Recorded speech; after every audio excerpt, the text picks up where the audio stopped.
Wajir Governor Ahmed Abdullah says that thousands of young Kenyan men and women in Wajir have not been issued with identification cards for over 5 years.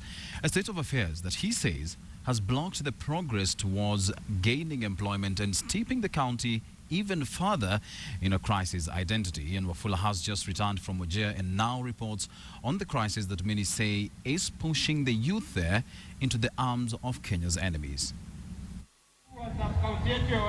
Just like other parts of the country, residents of Wajir assembled to commemorate the 51st Madaraka Day.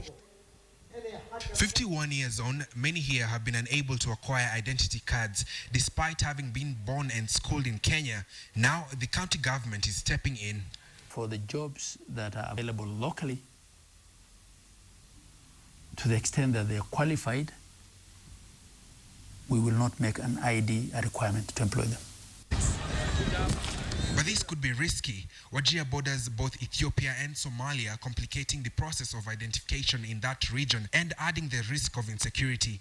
Governor Abdullah isn't taking no for an answer. That has been used as an excuse to in a sense, not issue IDs to the local population here.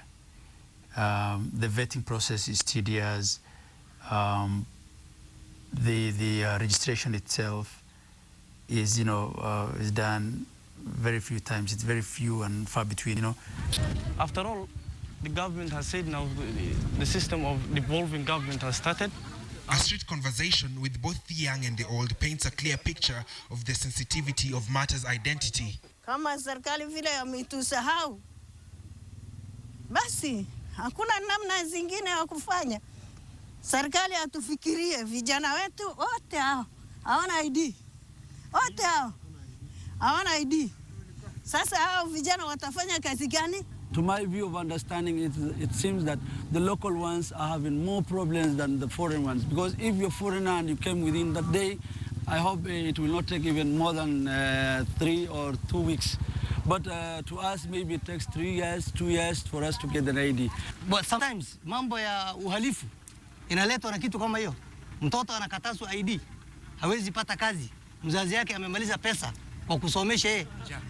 Ako na shida, ako na njaa, hawezi patiwa ID. Baadaye hiyo mtoto atafanya nini? Ile uchungu anasikia, anaenda kujiunga na wahalifu. And since a lot of these young men are jobless, their vulnerability to a more radical path that would threaten Kenya's internal security is widely acknowledged. They're being offered to be paid $500, for instance, just across the border by these terrorist organizations. What happens? Residents here believe that devolving the functions of the immigration department could help resolve in part what in this part of Kenya is a complicated crisis of identity. As basic as this identification card looks like, this is not the case here. Majority of the youth here have been forced to stay within the borders of this county and are not able to pursue other opportunities that are out there. It is time for the national government to intervene and make the process of acquiring this identification card easier. Ian Wafula, KTN, Wajir County.